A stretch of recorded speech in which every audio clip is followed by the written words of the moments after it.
daripada umek kayak anak Betul. pegang iPad. Nah, itu kan sebenarnya nggak harus gitu, Iya, nggak harus gitu. ada cara lain. Ada cara lain.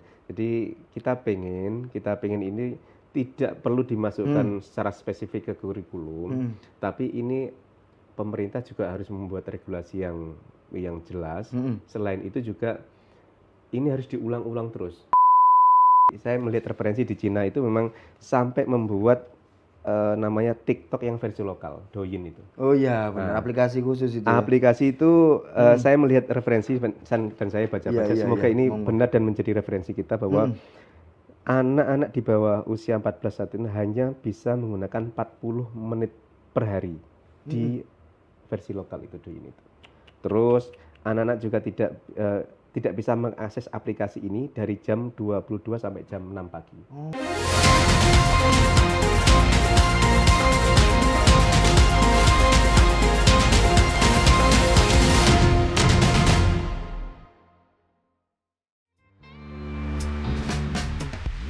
Dengan dedikasi yang konsisten terhadap dunia kemanusiaan, pendidikan, dan kebijakan publik, Jairi Irawan adalah sosok yang menorehkan jejak kepemimpinan sejak usia muda. Lulusan Sarjana Humaniora Fakultas Ilmu Budaya Universitas Airlangga Surabaya tahun 2010 ini, melanjutkan pendidikannya hingga meraih gelar Magister Kebijakan Publik dari fakultas yang sama pada tahun 2023. Perjalanan karirnya dimulai sebagai Ketua Harian CRCS Surabaya pada tahun 2009 hingga 2011. Ia kemudian mengabdi sebagai pengajar di Kapuas Hulu, Kalimantan Barat pada tahun 2011, sebuah langkah nyata dalam mewujudkan pemerataan pendidikan. Tak berhenti di situ, Jairi terlibat aktif dalam berbagai program kepemudaan dan sosial, di antaranya sebagai Koordinator Program Pemuda WIDI tahun 2012, serta menjabat sebagai tenaga ahli Menteri Sosial Republik Indonesia dari tahun 2014 hingga 2018. Keterlibatannya dalam pengembangan desa dan ekonomi masyarakat pun tampak melalui kiprahnya sebagai tim ahli klinik BUMDes Jawa Timur sejak 2019 hingga 2024. Pada tahun 2024, dedikasinya terhadap pelayanan publik membawanya menduduki posisi sebagai anggota DPRD Provinsi Jawa Timur untuk periode 2024-2029. Dalam bidang organisasi, Jairi dikenal sebagai pemimpin yang aktif dan visioner. Ia pernah menjabat sebagai Kepala Divisi Pembinaan Anak Jalanan UKMKI, Ketua Himpunan Mahasiswa Sastra Indonesia, hingga Ketua Bidang Humas Dewan Legislatif Mahasiswa UNAIR. Komitmennya terhadap nilai-nilai kebangsaan dan pengabdian masyarakat juga tercermin dari perannya sebagai Sekretaris WIDI, serta Wakil Sekretaris PP 4 DPD Partai Golkar Jawa Timur untuk periode 2020-2025. Jairi Irawan adalah representasi generasi pemimpin muda Indonesia yang berpikir kritis, bergerak inklusif, dan berkomitmen tinggi dalam mewujudkan perubahan yang nyata bagi masyarakat.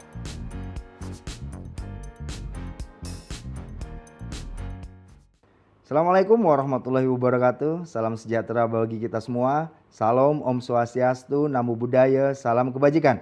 Jumpa lagi bersama saya, Randy Niko Rambanda, di program Gebrakan Wakil Rakyat DPRD Jawa Timur. Seperti kita ketahui, sosial media sudah menjadi kebutuhan banyak pihak.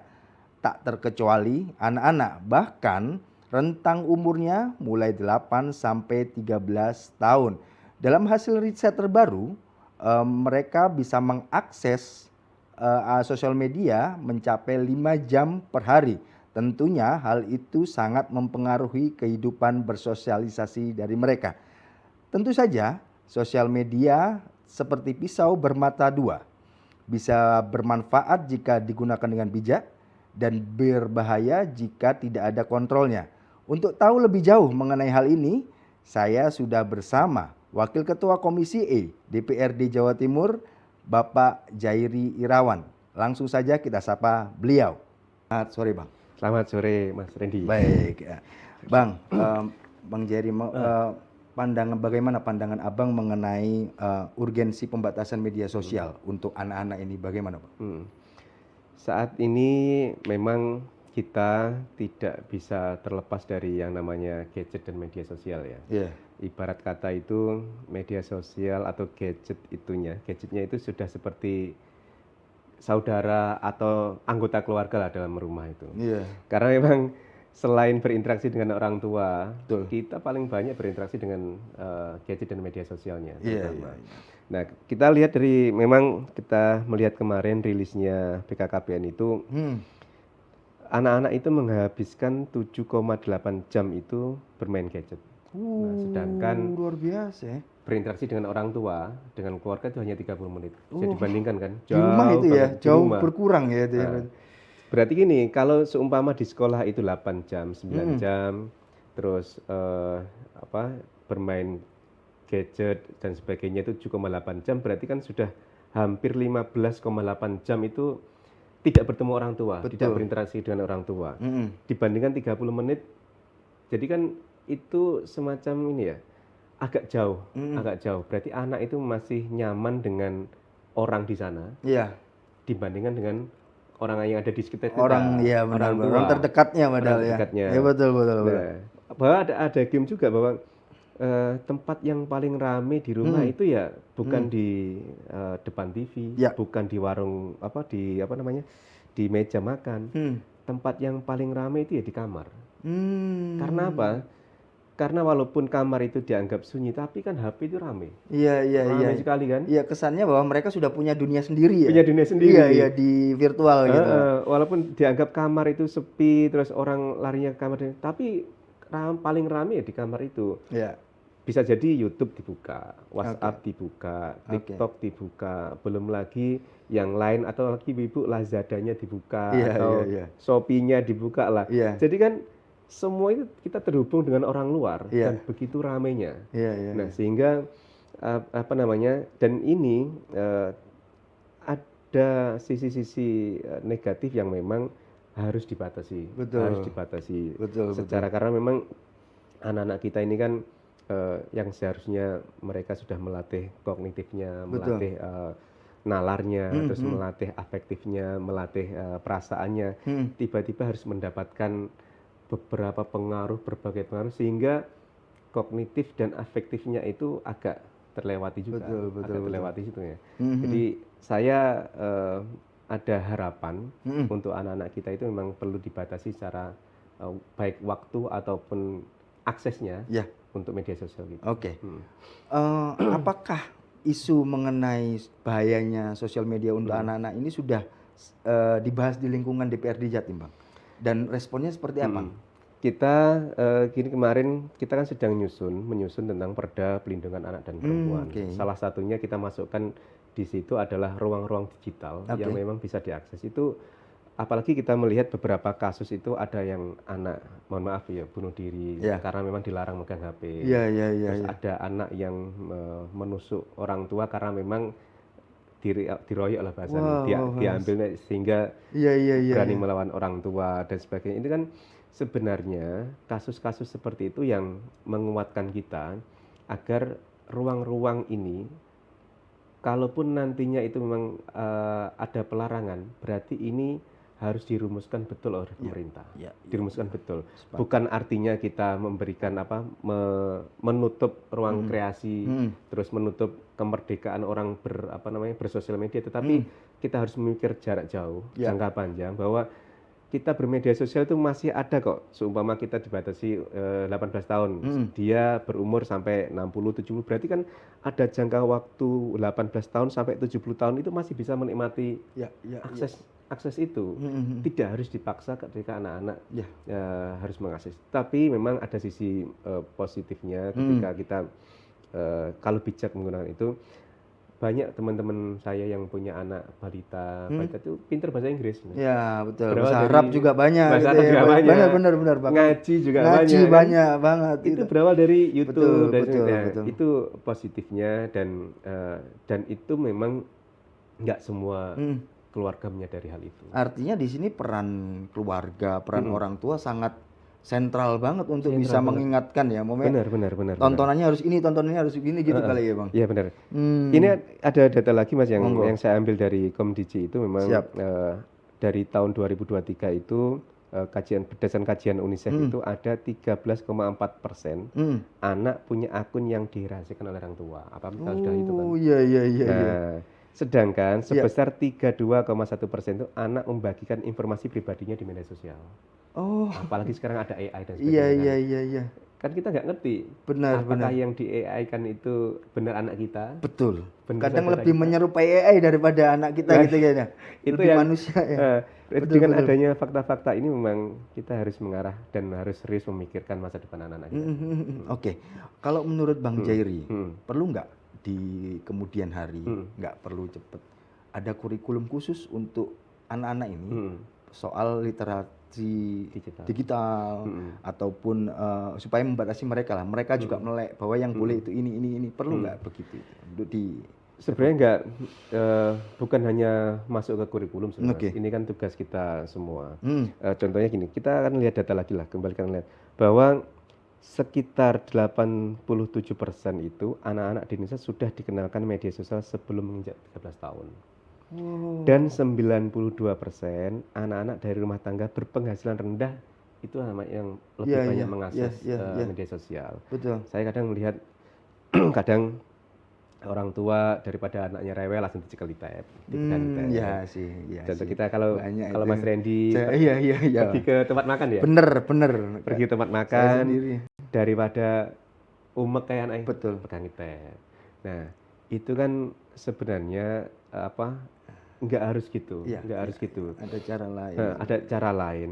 Jadi kita pengen ini tidak perlu dimasukkan secara spesifik ke kurikulum, tapi ini pemerintah juga harus membuat regulasi yang jelas.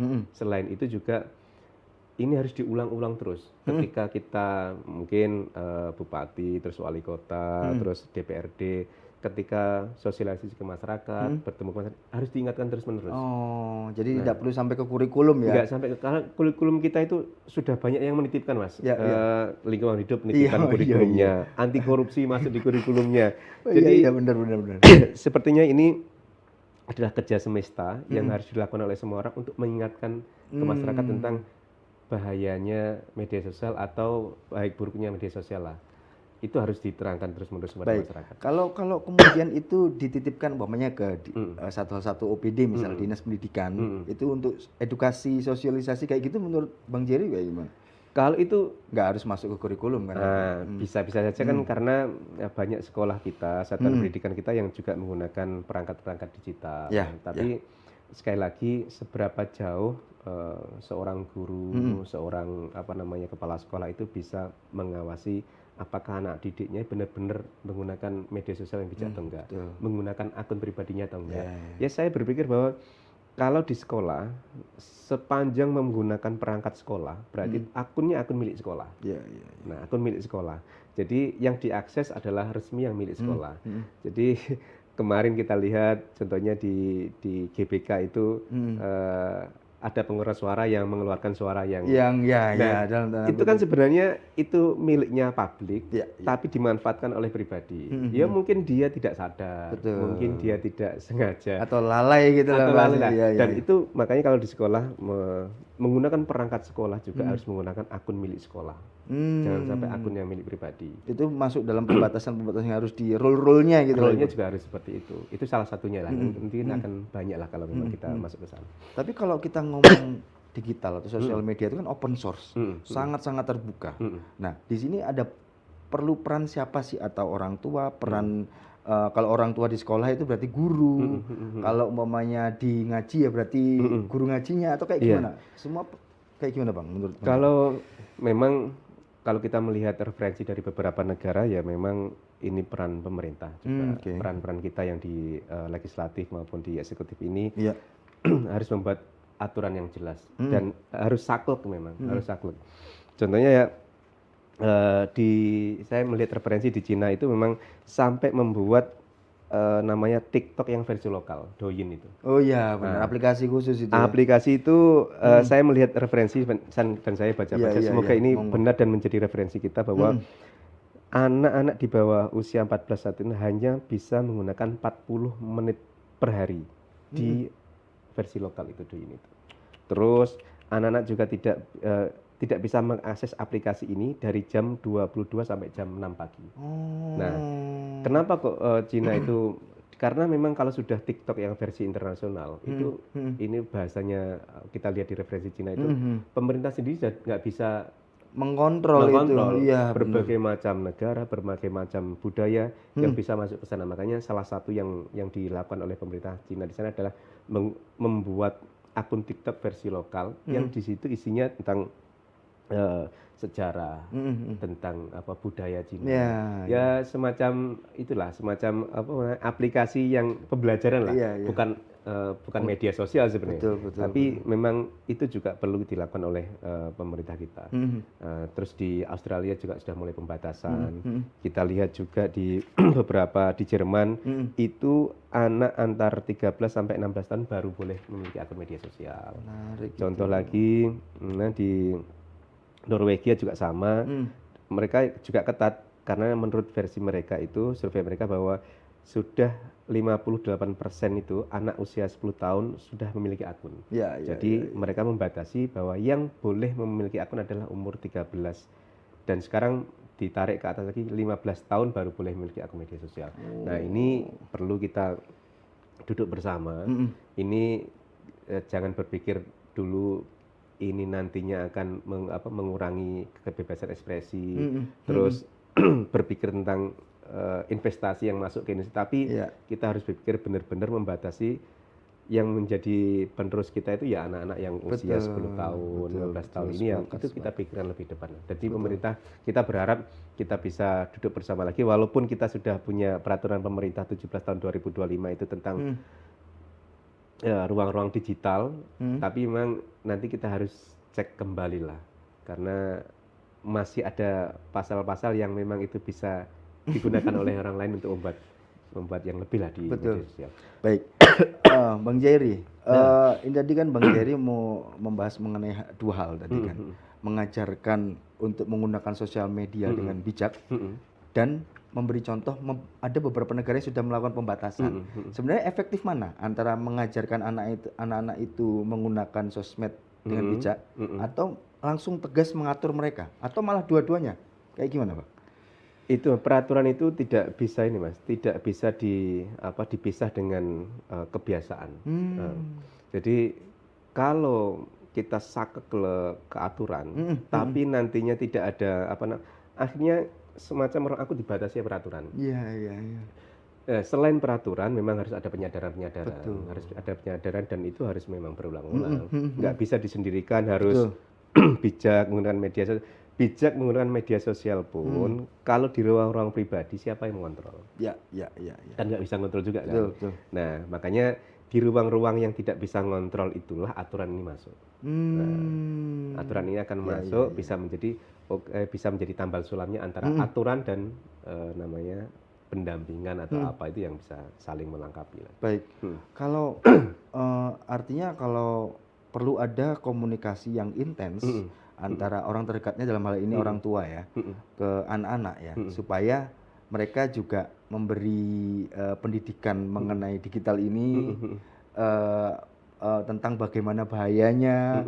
Nah, apakah itu bisa yang diatur itu orang tuanya, bukan anaknya, atau kayak gimana, Bang, nanti? Kita sambil berjalan dan saya ada beberapa contoh lah dengan banyak teman-teman saya yang seangkatan saya ini yang sudah mulai melek dengan digital.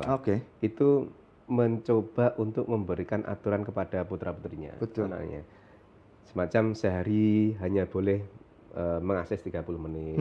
Terus ketika hari libur bisa mengakses 1 jam. Sebenarnya anak-anak itu kalau memang diajak bicara sejak dini, sejak kecil itu, diajak kesepakatan itu bisa. Bahkan ada satu teman juga itu yang anaknya itu kalau sudah 30 menit selesai. Udah ada yang sudah teratur gitu ya? Sudah 30 menit. Iya sih. Bu, nanti kira-kira sampai jam berapa? Oke, nanti dari jam jarum panjang 12, nanti jarum panjang di angka 6 selesai ya? Iya, benar. Itu dia akan selalu lihat jam.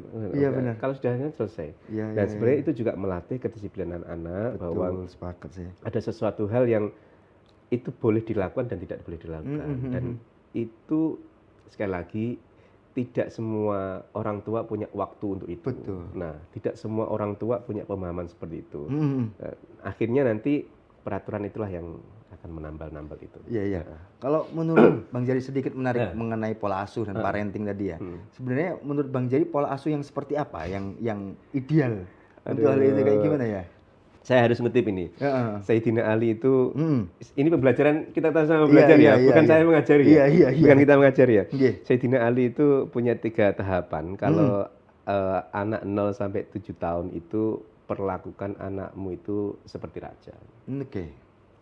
Di seperti raja itu memang ketika anak saya pengen es atau pengen jajan lah, jangan es lah. Saya pengen jajan, orang tua juga harus bisa itu memberikan. Terus saya pengen ke sini, orang tua memperlakukan itu seperti raja itu. Karena Baik. apa? Agar anak ini nanti ketika dewasa itu menggantungkan segala sesuatunya ke orang tua, bukan ke orang lain. Ada sesuatunya itu. Iya.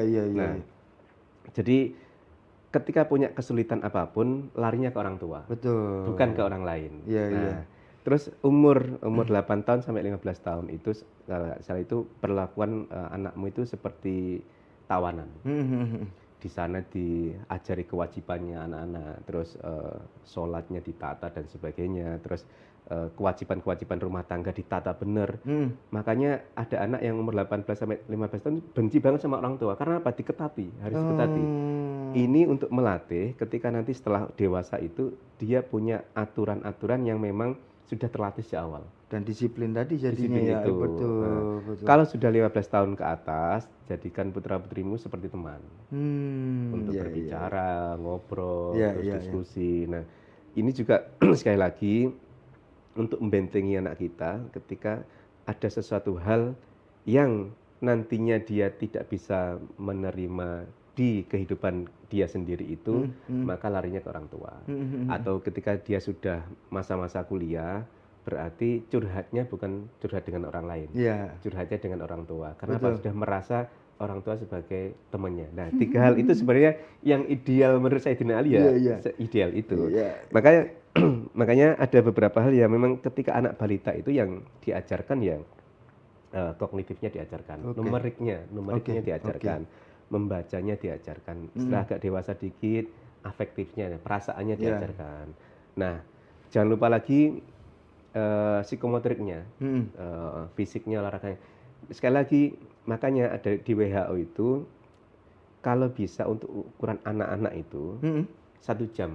Sehari maksimal lihat HP itu 1 jam. Maksimal ya. Maksimal 1 jam ya. WHO itu ya. Agar nanti mungkin dia mencari kognitifnya di media sosial, Oke. di YouTube-nya. Tapi kan dia harus afektifnya itu nggak bisa. Oke. Berperasaan itu kan nggak bisa lewat digital itu. Betul, Harus betul. berinteraksi dengan orang. Betul. Nah, psikomotoriknya dia harus berjalan juga. Harus lari-lari, harus betul. berkegiatan. Nah, itu kalau memang secara kognitifnya dia dapat, afektif dia dapat, psikomotoriknya dia dapat, ketika dia sudah saatnya untuk bisa menikmati digital, dia itu akan siap. Ya, itu termasuk literasi digital itu. Akan Artinya siap. disiapkan dulu anaknya gitu ya. Iya, Baru disiapkan dulu kemudian anaknya. dikasih gearnya, gadgetnya baru. Gadgetnya. Oh gitu. Kita pernah lihat iklan Thailand nggak? Iya. Ketika dia mau beli HP, tanya, anakmu umur berapa? Iya. Umur 6 tahun. Oke, 6 tahun lagi balik ke sini beli HP. Kan umur 2 Iya, tahun. iya, Itu iya. iklan-iklan Thailand yang kita punya. Menarik. Ya. Itu satir juga itu ya. Satir juga. Oh, jadi Satir perlu juga. lah pemerintah juga ngasih sosialisasi dalam bentuk-bentuk begitu ya. Bentuk-bentuk iklan-iklan itu juga penting juga. Baik. Kalau Bang, seberapa penting sih? Maksudnya seberapa besar media sosial ini bisa mengubah karakter atau kepribadian anak dalam kehidupan sehari-hari? Oke. Mas, kita akan coba ini ya, dalam perkembangan kita. Sebenarnya kita tahap pertama kita kan mendengar sebenarnya. Iya. Tahap mendengar. Setelah mendengar baru kita tahap lisan. Siap. Menirukan suara. Makanya ketika bayi itu berbicara mesti dikudang karo ibu. Nah, diajak ngomong, diajak apa. Walaupun dia Nah, setelah tradisi menulis seharusnya kan kita setelah tradisi lisan kan tradisi menulis. Iya. Kalau sudah bisa mendengar dengan baik, berbicara dengan baik, larinya dan nulis. Nah, tapi anak-anak kita atau sebelumnya kita setelah nulis kan kita melihat tradisi nonton, TV sebelum digital ya. Nah, dari tradisi mendengar terus berbicara, menulis, menonton itu sebenarnya ya intinya di mendengar, berbicara dan menulis itu sebenarnya. Menonton. Nah, kalau menonton ini kan kita melihat ini kita nggak bergerak kan menonton, Betul. mulut nggak bergerak. Betul. Tapi ini diajak mikir. Iya. Nah, kalau sudah menontonnya itu lebih dominan daripada dia mendengar dan berbicaranya, Baik. makanya anak akan Lebih banyak berkurang diam, iya. delay-nya. Iya, Nah, iya. tetapi tradisi menonton ini belum selesai. Kita dilibatkan sama tradisi digital. Nah, dan tradisi digital itu sebenarnya itu sudah akumulasi dari cara berpikir kita, cara bicara kita, cara menulis kita, baru kita bisa menikmati tradisi digital. Tapi kita belum sampai ini selesai, anak-anak diperkenalkan sama digital. Afektifnya belum siap, Iya, oke. kognitifnya belum siap. Akhirnya apa? Ketika lihat digital itu, dia akan mereferensikan dia di digital. Baik. Secara tidak langsung, kalau anak-anak, makanya sekarang ngapunten saya melihat anak-anak di SMP, di SD itu wajahnya putih-putih, Iya. terpapar skincare lah. Karena itu dia dapat dari mana? Iya, Dari iya. media sosial Betul. itu. Padahal kalau memang kita secara biyen awake dhewe kelas 6 kanca-kanca dhewe kan Lo apa masak-masakan gitu Mas ya gitu Mas. dia tidak punya referensi Iya, selain betul, masak-masakan. betul, Makanya betul. sekarang anak-anak ketika kalau kita di teori dramaturgi itu ya memang anak-anak kita sebelum dia tuntas secara bicara dan menulis dan lain-lain, dia sudah harus dilihat digitalnya Ya. sehingga mereferensikan dirinya itu referensi dari apa yang dia lihat. Makanya kadang-kadang bagaimana anak itu mendefinisikan dirinya itu apa yang dia dilihat. Ya. Nah, kalau kita dulu zaman 90-an mendefinisikan kita Ya. itu dilihat dari kelompoknya kan. Betul. Satu kelompok cutbre semua. Ya. Satu kelompok Gondrong gondrong semua. semua. Iya, Gondrong iya, apa iya. namanya? Gondrong buri Dari kan komunitas. komunitasnya. Iya. Sekarang kita tidak bisa melihat kelompok orang itu karena memang semua sudah ada di layar digital. Referensinya di Iya. anak-anak sekarang ya akhirnya ketika sudah SMP pun sudah melakukan skincare sudah melewati, terus produk-produk rambut dan sebagainya itu semua referensinya dari digital. Dan itulah kenapa kalau kita melihat teori realitas sosialnya itu ya anak-anak itu belum siap menghadapi ini, tapi sudah dibidik sama media sosial untuk menggambarkan dirinya seperti yang ada di media sosial. Dan beberapa kasus kalau kita lihat Gen Z ya, yang masuk kalangan Gen Z itu lebih cenderung baperan, cepat marah. Bahkan beberapa mereka kalau ada momennya dibatasi oleh orang tuanya, mereka bisa melawan lah bahasanya. Nah itu kan ada perubahan-perubahan yang sangat signifikan ya Mas. Benar. Nah, itu. Karena dari kecil Mas, dari kecil ini kan kalau afektifnya berperasaannya sudah terlatih sebelum melihat itu kan akhirnya ketika kita melihat media sosial, oh ini cuma acting kan seperti ini kan. Tapi karena ini kita tidak dibekali dengan afektif yang baik, tidak dibekali dengan cara berpikir, cara melihat realitas yang baik, akhirnya semua yang dilihat di media sosial itu akhirnya menjadi semacam realitas yang alami, murni. Padahal itu kan buatan semua. Dan membuat anak-anak, contohnya saya melihat beberapa kali itu di penelitiannya teman-teman kemarin, saya lihat di media di mahasiswa Unhas itu dia meneliti 20 anak umur usia 10 sampai 15 tahun yang sudah punya akun Instagram, TikTok dan Facebook. 10 sampai 15 tahun Mas. Iya. Sampai 10 sampai 15 tahun. Waktu itu masih sekolah SMP saya Mas belum. Lihat TV sih. Lihat betul. Nang tanggane malah.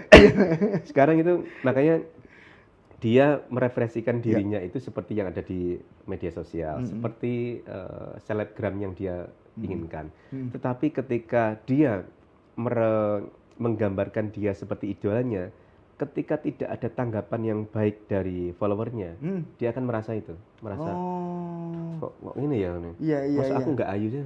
Artinya ada purpose yang ingin dicapai di sosmed itu ya? Iya, kan seperti teori dramaturgi itu, dia pengen menampilkan yang terbaik, versi dirinya, entah itu versi dirinya atau versi yang dilihat AI malah bisa ya, versi AI malah. Tapi ketika itu dilemparkan dalam dunia maya, ketika ada cemoohan, akhirnya dia langsung ya. Nah, karena itu tidak dilatih secara dini, secara afektifnya tidak dilatih secara dini oleh mungkin orang terdekatnya, akhirnya ketika mendapatkan cercaan itu, benteng dirinya itu Ya, ya. ambrol, Mas. Oh, Ambrol. iya, iya, iya. Akhirnya dia ngocoy, aku ayu nggak ya? Aku tidak sebaik itu ya. Itu Iya, iya, yang iya. kurang. Perlu validasi lah. Perlu dalam hal- validasi betul, dari betul, dari betul. orang yang ada di media sosial Iya, itu. iya, iya. Dan kita tidak tahu yang memvalidasi itu bukan keluarga kita. Ya. Mungkin orang lain iseng Ya, ya, atau ya. cuma pengen ganggu.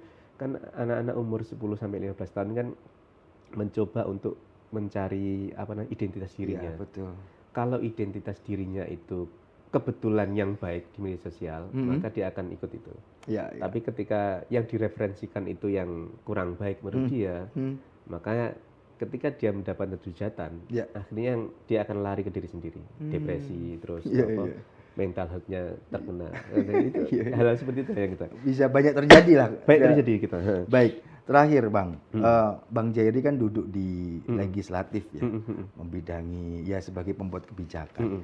Bang Jairi memandang implementasi aturan-aturan mengenai sosial media di Indonesia ataupun di Jawa Timur ini seperti apa? Sudah tepatkah atau perlu diperketat lagi atau gimana?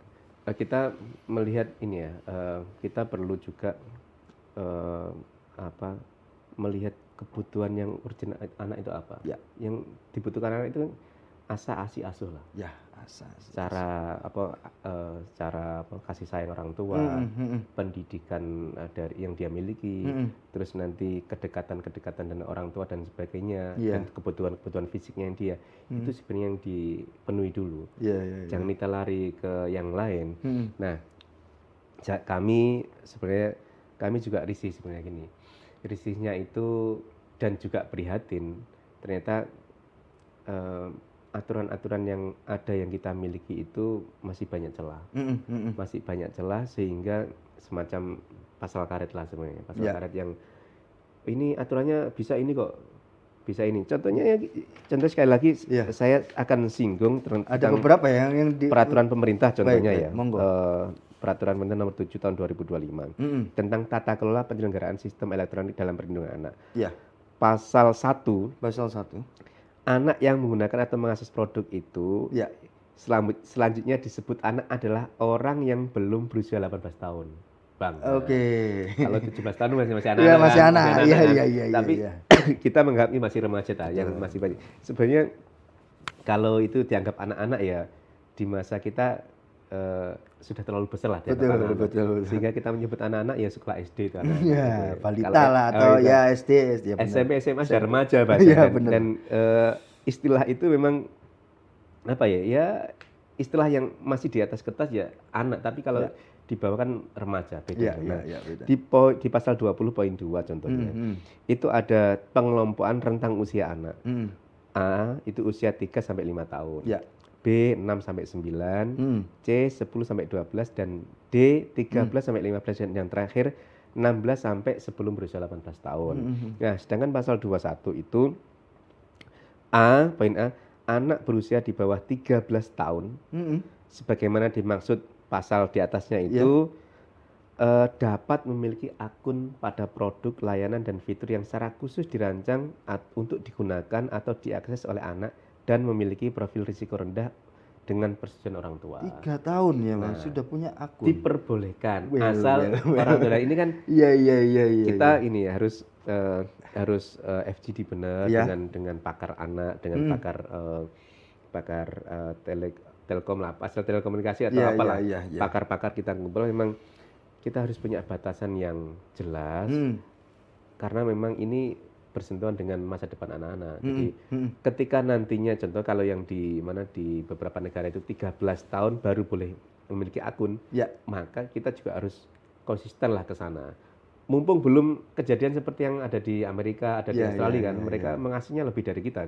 Nah, kalau saklek pun itu nantinya tidak mengurangi anak-anak juga kan sebenarnya anak-anak kan bisa mengakses dari akunnya orang tua sebenarnya Betul. akun orang tua atau akun sekolah. Jadi kan sebenarnya ini tidak mengurangi hak anak untuk mengakses media sosial. Betul. Tapi secara aturan memang harus kalau aturan harus saklek, harus benar-benar saklek sehingga walaupun sekarang dirasa pahit oleh anak-anak, tapi mereka setelah umur 18 tahun Dewasa itu Dewasa. malah dirasakan manfaatnya, betul ya. terserahlah kamu Betul, membuat betul. akun berapa atau punya akun berapa, punya media sosial berapa, itu terserah. Karena memang apa? Karena mungkin saja atau rasa-rasanya dia selama usia sekolah sampai 18 tahun ini sudah mendapatkan berbagai macam referensi, baik buruk, referensi kalau bahasa Islam halal haram dan sebagainya lah. Sehingga ketika dia 18 tahun itu sudah bisa menentukan bahwa oh ini yang bisa saya akses, ini boleh saya akses, saya harus punya akun seperti apa dan saya harus mengikuti akun apa. Itu kalau sudah dewasa kan dia secara mandiri bisa menentukan dirinya sendiri. Nah, kalau di bawah itu orang tua yang harus terlibat jauh, terlibat penuh untuk mengakses atau membatasi akses anak-anak sampai benar-benar dia siap secara umur maupun secara mental. Baik. Bang, sebelum saya tutup, saya mohon izin Bang Jairi untuk memberikan saran, harapan kepada orang tua ataupun pihak-pihak yang terlibat untuk menyelamatkan generasi kita mendatang. Gimana Bang? Monggo silakan. Sesama orang tua muda, saat ini juga saya juga masih orang tua muda, kita harus memikirkan betul anak-anak kita, apa yang diakses, apa yang dia lihat di media sosial yang ada di sekitar kita. Tidak penting seberapa lama, seberapa pendek dia melihat akun media sosialnya, tapi yang lebih penting adalah dengan siapa dia mengakses media sosial itu. Kalau dia mengaksesnya dengan orang tua, insya Allah baik-baik saja. Aman. Tapi kalau dia mengaksesnya dengan orang lain atau orang yang tidak pernah kita kenal, kita berharap itu jangan sampai terjadi pada anak kita. Karena sekali lagi kita punya kewajiban untuk menyiapkan anak didik kita, anak-anak kita sampai mereka siap untuk menentukan dirinya sendiri ketika mereka sudah dewasa nanti. Baik Tribuners, itu tadi bincang santai saya bersama Wakil Ketua Komisi E DPRD Jatim Bang Jairi Irawan. Semoga bisa diambil manfaatnya. Saya Rendy Kuramanda, pamit. Assalamualaikum warahmatullahi wabarakatuh.